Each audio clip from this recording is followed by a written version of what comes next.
का भी मामला तय हो जाएगा, कौन सी पार्टी कहां से चुनाव लड़ेगी, इसके बारे में भी चर्चा हुई। कितनी सीटों पे कौन सी पार्टी चुनाव लड़ेगी, और ये जितना जल्दी तय हो जाएगा उतना अच्छा है, क्योंकि पता नहीं नरेंद्र मोदी जी ने जो विशेष सत्र बुलाया है, मुझे तो उनकी सीधी सीधी तौर पे घबराहट दिखती है, बेचैनी दिखती है भारतीय जनता पार्टी और नरेंद्र मोदी जी के अंदर, कि वो इंडिया गठबंधन की जितनी मीटिंग हो रही है, जितनी बैठकें हो रही हैं, उसके बाद घबराकर कोई न कोई निर्णय लेते हैं। जैसे मुंबई की बैठक का उन्होंने सुना तो उसके पहले गैस के सिलेंडर का दाम 200 रुपए कम कर दिया। अब 3 राज्यों के चुनाव हैं, उसके अलावा भी तेलंगाना और मिजोरम के चुनाव हैं, राजस्थान, मध्य प्रदेश, छत्तीसगढ़ के चुनाव हैं।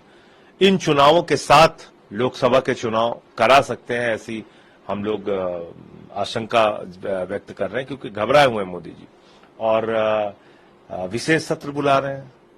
कोरोना की महामारी में विशेष सत्र नहीं बुलाया, नोटबंदी में त्राहिमाम हुआ देश के अंदर, उन्होंने विशेष सत्र नहीं बुलाया, मणिपुर हुआ, तमाम ऐसे राष्ट्रीय आपदा आई देश के अंदर, कभी उन्होंने नहीं बुलाया, और आज वो विशेष सत्र बुला रहे हैं।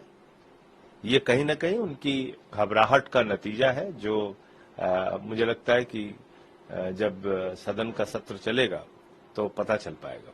कैंपेन कमेटी मेंबर हैं आप, आपने सीट शेयरिंग पे भी अगले 1-1.5 महीने में बात होगी, तो किस तरीके से इसको आगे ले जाने का रोड मैप तैयार किया है?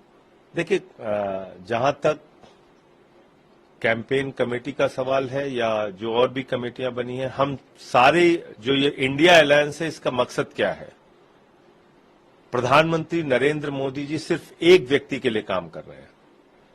सारे आकाश से लेके पाताल तक, जहाज से लेके जमीन के नीचे का कोयला तक, सब कुछ अपने दोस्त को देते जा रहे हैं। आज भारत की बदनामी पूरी दुनिया में हो रही है, जिस तरह से भ्रष्टाचार के मामले प्रधानमंत्री के करीबी दोस्त के सामने आए हैं। बेरोजगारी का आलम यह है कि 4 साल की नौकरी सेना में आप दे रहे हैं, और -50 डिग्री टेम्परेचर में आप कह रहे हैं +50 डिग्री टेम्परेचर में सियाचिन और जैसलमेर में हमारे जवान जाके ड्यूटी करेंगे। लेकिन जो मोदी जी के करीबी हैं, उनका लाखों करोड़ रुपए माफ कर दिया गया। महंगाई का आलम यह है, किडनी का, कैंसर का, टीबी का, हार्ट का, सारी दवाएं महंगी, सब्जियों का दाम महंगा, पेट्रोल महंगा, डीजल महंगा, सरसों का तेल महंगा, महंगाई आसमान पे है। किसान को उसके फसल का दाम नहीं मिलता, लाठियां मिलती हैं। तो ये जो तमाम मुद्दे हैं, ये हम लोग जनता के बीच में अभियान चलाकर बताने का काम करेंगे, और मोदी जी की भ्रष्ट सरकार के खिलाफ जनता को लामबंद करेंगे। जितने इंडिया गठबंधन के दल हैं, ये भारत के 60 से 70% लोगों का प्रतिनिधित्व करते हैं। बड़ी बड़ी पार्टियां हैं, बड़े बड़े नेता हैं इसमें, और मैं एक ही बात कह सकता हूं कि 2024 के अंदर इंडिया का प्रधानमंत्री बनेगा, अडानी का प्रधानमंत्री नहीं बनेगा। इंडिया के प्रधानमंत्री को लोग जिताएंगे इस बार, अडानी के प्रधानमंत्री को हराएंगे। इंडिया अलायंस की तीसरी बयान आए, जिसमें पीयूष गोयल जी ने कहा है कि इंडिया ब्लॉक मीटिंग पे कहा है कि ये इंडिया अलायंस अंडा अलायंस बन जाएगा। देखो, अहंकार राजनीति में बहुत बुरी चीज होती है, लेकिन अफसोस है कि ये बीमारी जो है पूरी की पूरी भाजपा को लग चुकी है। वो अहंकार में डूबे हुए हैं, तानाशाही में डूबे हुए हैं, कुछ भी बोलेंगे, कुछ भी कहेंगे। लेकिन अगर उनके अंदर घबराहट नहीं है, तो नरेंद्र मोदी जी जिन्होंने 9 साढ़े 9 साल तक एनडीए को याद नहीं किया, एनडीए क्या है भूल गए थे, इंडिया गठबंधन के जवाब में एनडीए की मीटिंग बुला रहे हैं, 38 दलों की मीटिंग बुला रहे हैं। उसमें दल कैसे हैं? हम, तुम, क्यों, कहां, कैसे, लेकिन, वेकिन, मेकिन, कामा, फुल स्टॉप, सबको बुला लिया। जिसके एक भी सांसद विधायक नहीं, उनको भी बुला लिया।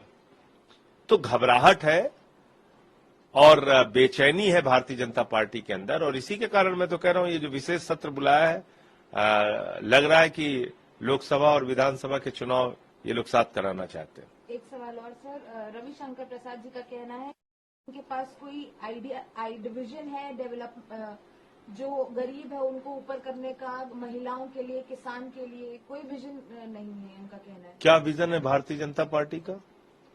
मोदी जी का क्या विजन है?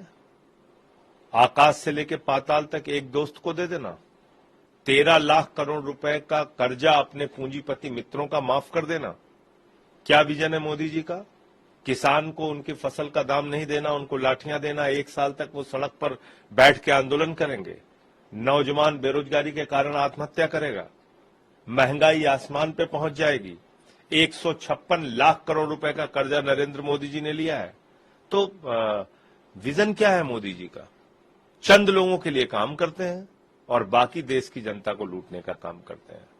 तो मैं समझता हूं कि अब इनकी लफाजियों से, इनकी बड़ी बड़ी बातों से लोग ऊब चुके हैं, इनके जुमलों से लोग ऊब चुके हैं और चुनाव में जवाब देंगे।